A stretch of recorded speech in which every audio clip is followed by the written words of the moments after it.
What say you? この番組はさまざまな分野で活躍の場を広げている声優というお仕事に着目し、普段見ることのできない声優の仕事観や人生観を深掘りするドキュメンタリー番組です。皆さんこんにちは。声優の梶裕貴です。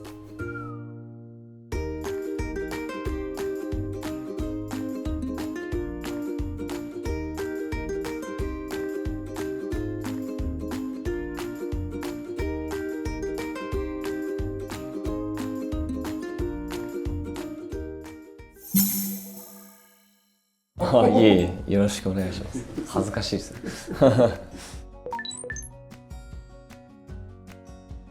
なかなかなんでしょう、視聴者の皆さんであったり、お客様とご一緒する機会、作品のイベントであったりだとか、舞台、そういった場所がまだまだちょっと難しい部分、ハードルがあるところがあるので、何かエンターテインメントを共有する機会、場所っていうのが欲しいな、戻ってきてほしいなっていう意味では、劇場とか映画館っていう場所、に早く気兼ねなく行けるような、日常が戻ってきてほしいなと思いますね。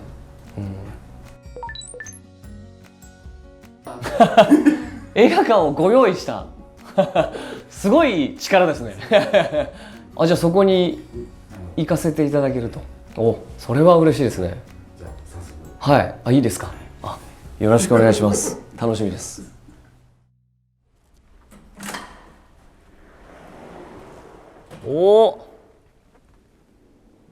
すごいですね。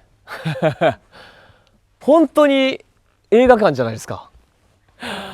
贅沢な空間ですね。いやーね、舞台挨拶とかで、もちろん一人の観客としても映画館はよくお邪魔しますけど、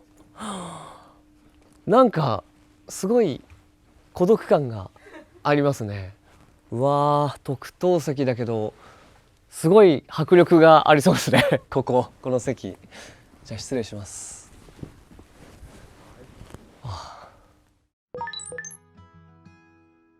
いやー、贅沢ですね。やっぱりみんなワクワクしますよね。なんかこれから、映画が始まるというか、このワクワク感っていうのはすごいあって、今テンション上がってますね。はい。いやー、見たい映画はねいっぱいあるんですよ。自分が出演させていただいたものももちろんそうなんですけど、小さい頃に見て衝撃を受けて今でも大好きな映画がバックトゥザフューチャーシリーズ、自分も声優として吹き替えで演じてみたいような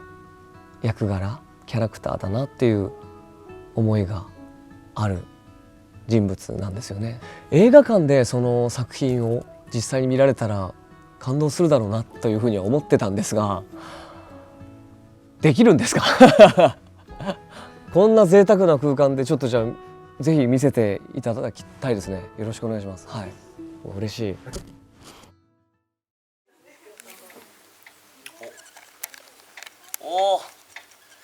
すごい。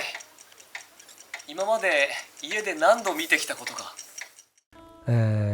小学校中学年ぐらいですかね。子供たちだけで初めて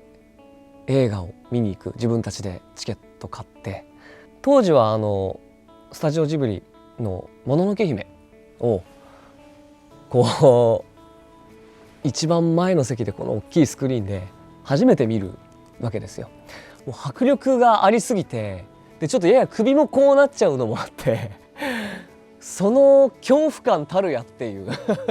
で実は、すごいタイミングですけども、こうやって、コロナ禍になるにあたって、映画館で映画を見るっていうのを、感染対策を気をつけた上で、その映画を盛り上げようっていう一環の中で、ジブリ作品のリバイバル上映があったじゃないですか。なんかタイミング合う作品ないかなって調べた時にちょうどもののけ姫が見られる時間帯であったんですよ。映画館でもののけ姫を見る、自分が子供たちだけで初めて見た映画をもう一度映画館で見られるってなかなかない経験じゃないですか。それが今年のこの2020年、こういう状況になってしまいましたけども、映画という部分で、映画館のすごくいい思い出だなと思いますね。結構なんでしょう、委員長とかリーダーとかそういうものをこうやる人間、子供でしたね。それとは別に、なんか本当にこう夢を持つのが好きな子供で、夢に向かって頑張ることが好きっていうちょっと不思議な子供で、夢自体は正直コロコロ変わってはいたんですけど、その都度自分が今やるべきことに対して全力で向き合いたいっていうことだったんだろうなと思うんですけど、そこから中学生になって、声優という職業を知るわけなんですけども、その中で、これテレビなのか雑誌なのかどなたのお言葉なのかもちょっと忘れてしまったんですけど、声優の大先輩のお言葉で、声優っていう仕事は何を頑張っても全部自分の力になる職業だよっていうのを知って、それって今自分が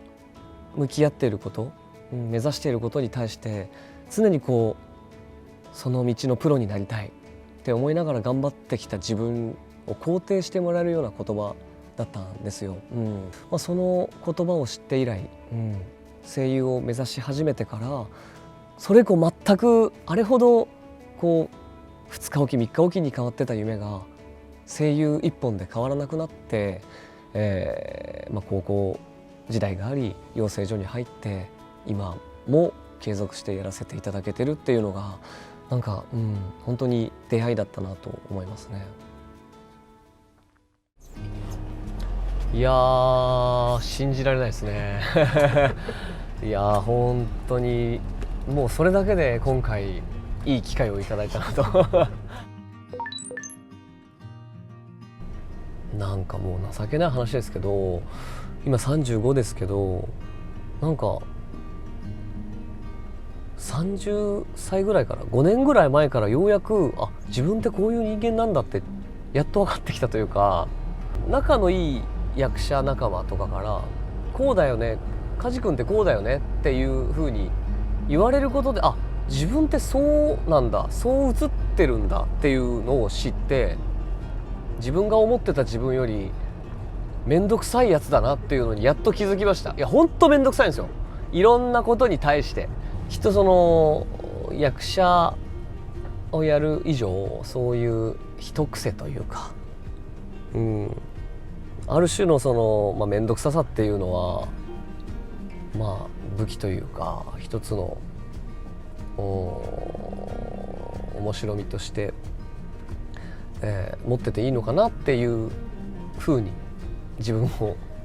なだめてますおお、そんなすごい方に占ってもらったのにこの社内でいいんですか星さんありがとうございます。じゃあ拝見させていただきます。占い師の星です。よろしくお願いいたします。お願いします。ドキドキする。まずこの梶さんの総合運っていうのを見ていきたいと思うんですけども、すごくね、まずこれ印象としてね、これ優しい手相なんですよ。すごく優しい手相。ただじゃあそれだけだと優しい人で終わっちゃうんだけど、内に秘めた強さをこれ左手に出てくるんですよ。この縦の一本まっすぐバシッと入ってくる線があります。これが自我を表します。自分の自我、信念みたいなもの、周りに見せてる顔はもしかしたら優しかったり柔らかかったりするかもしれないけれども、実際は芯が強かったり自我が強かったり責任感が強かったり、結構努力家って言ってもいいかなという面をこれ持つ。梶さんの運勢を見ていくとですね、基本はやっぱり仕事運強いです。でこれどんどん広がっていきます。だからね、多分いろいろな仕事、いろいろなジャンルの仕事、もしかしたらその声優以外の仕事も入ってくるかもしれないですけど、ぜひチャレンジしてみてください。まあそのさっきの話じゃないですけど、周りの人から言われる自分で、そこから自分が思う自分と合ってましたね。ねえ、手相ってすごいですよね。しかもね、なんか仕事運強いってちょっと嬉しいですね。なんか新しいことをね、お話がっていう、いろんなことをね、機会をいただけるなら挑戦したいっていう気持ちはあるので、とてもありがたい占いでしたね。はい。続きまして本日ご臨席をいただいております声優梶裕貴様よりご挨拶を賜ります。はい、声優の梶裕貴と申します。この度は EJ アニメホテルご開業おめでとうございます。まあ、その声優っていうそのお仕事の幅、仕事の内容というのはどんどん幅広くなっているような気がしていて、そういう時代になってきたのかなという思いはありますけれど、僕個人としてはその声優として、声の役者として、いかに自分がこう成長していけるか、そこで得た経験をフィードバックして、声の役者として生かしていけたらなっていう思いが常にありますね。はい。実際にイベント等でも海外のイベントに呼んでいただいて、そこで、現地のアニメ熱だったり声優熱みたいなものを肌で感じさせていただく機会っていうのも今までにあったので、ね、今時節柄、コロナ禍という中で、なかなかそういう機会が難しくなってしまってはいますけれど、こういう時だからこそ、その作品を通して、いろんな国々のその交流だったりっていうところが大切になってくるのかなと思いますし、またいずれ落ち着いたタイミングで、遊びに来て日本に遊びに来ていただきたいですし、僕も世界中いろんな国々で、アニメの魅力をお伝えするそのお手伝いができればなと思っております。大丈夫です。お疲れ様です。到着しましたね。こっちにスタジオがあります。そうですね。ゲーム収録とかでよくお邪魔します。お疲れ様です。すごい、なかなかこっち側の部屋来ることがないんで、すごい緊張しますね。お邪魔します。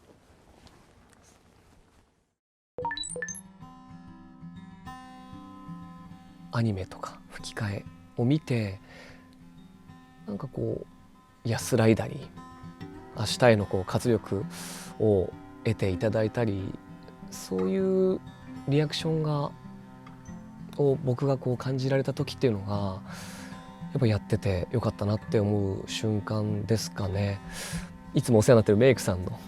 甥っ子さんがその作品、7つの大罪なんですけど、将来の夢がメリオダス、僕が演じてるキャラクターだっていう、そう言ってくれているっていうお話を聞いて、まさに自分も小さい頃ドラゴンボールとか見て悟空になりたいとか思っていたので、なんかそれをまた違う形で、今度は声優として、そしてそういう夢や希望を届けられる側として関われたことっていうのがすごく嬉しかったですね。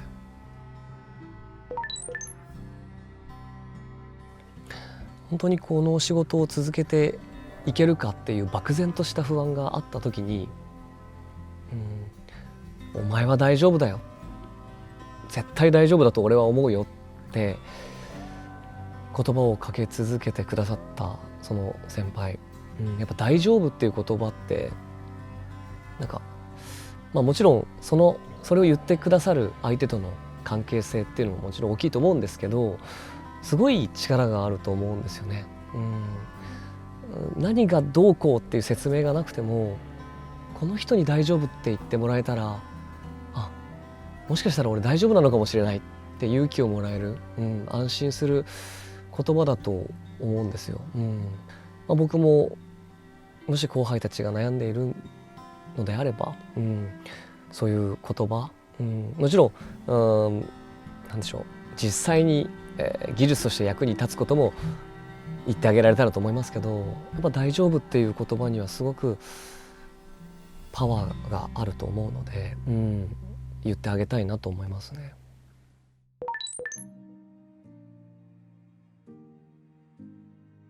あ、梶さん、荒木です。お疲れ様です。監督今梶さんについてたくさん喋りましたよ。ありがとうございます。いいこと言ったと思う。自負、喜んでくれましたよ。進撃のね続きをもう撮ってると思いますけど、そのファイナルシーズンにおけるエレンの芝居に関しては随分とね我々の間でも議論になったし、その長く考えた答えが今爆発してると思うんですけど、僕は楽しみに期待しております。自分の仕事もすぐ呼びますから待っててください。じゃあね。バイバイいやありがとうございます。荒木監督ありがとうございます。嬉しいですね。本当役者として新しい境地を見出すようなキャラクターを任せていただいて本当に感謝しかありません。また監督と何か一緒に作っていけるような日が来たら僕も嬉しいなと思っております。仕事だけじゃなくまたプライベートでも一緒に飲みに行きましょうね。監督ありがとうございます。まずはストイックですよね。超真面目です。でそうだから多分ものすごく準備をするんだと思うんですよ。1日に3つも4つも仕事あるけど、その前日だか前々日だかに結構時間を取って準備をしているはずで、とにかく現場に入った時に準備ができている。で俺は準備ができているというなんていうかな、誇りみたいなものがもう立ってる時から感じるというか、でその感じがアフレコ現場で他の声優さんにもやっぱいい影響を与えますよね。一声出せばもうみんなわかるんですよ。この人もう圧倒的な何かだと思うわけです。進撃の巨人はもちろん主役だから当たり前ですけど、そうでない主役でなく入ってもやっぱ座長なんですよね。梶さんはその場においてリーダーだなこの人がっていうふうになんかその空気がありますから、威張ってるって意味じゃないんですよ。なんだろうな、生き物としてのなんていうか性能の違いそれがなんかもう立ってで分かっちゃうみたいな、そんな感じでどこ行っても座長にねどうしてもなるよねっていう感じがありますよね。そんな感じです。だから真面目だからですよ。まずは根本は、超真面目なんだと思います。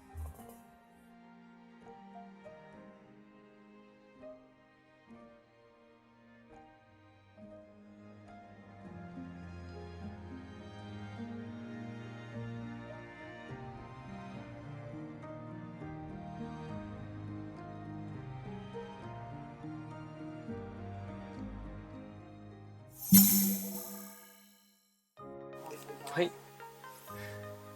この番組はアニメやゲーム、舞台、ナレーションなど今さまざまな分野で活躍の場を広げている。そうですね、夢だらけですねまだまだ未熟でやれてないことばかりなので、もちろんどんどん新しいお芝居キャラクターに出会って、心を込めて演じていきたい、それに尽きるわけですけど、小さい頃からの夢であった、大好きだったその特撮ヒーローの声をやってみたいとか、先ほど映画館で上映していただいたような、なんかこの俳優さん、この海外スターの吹き替えといえば梶だよねって思っていただけるような、そういう役者さんとのご縁がいつかあったら嬉しいなっていうふうに思いますね。あとはもう本当出会えた仕事一つ一つ誠意を持って、やり続けること、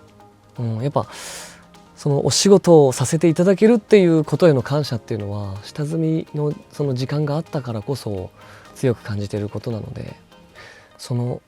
感謝の気持ちっていうのは忘れずに、いろんなことにチャレンジしていきたいと思います。疲れ様でした。ありがとうございました。いやー、いっぱい喋りましたね。どういう番組になるのか僕も楽しみにしております。皆さん楽しんでいただけましたでしょうか。はい、今後も声優として頑張っていきます。梶裕貴をどうぞよろしくお願いいたします。ありがとうございました。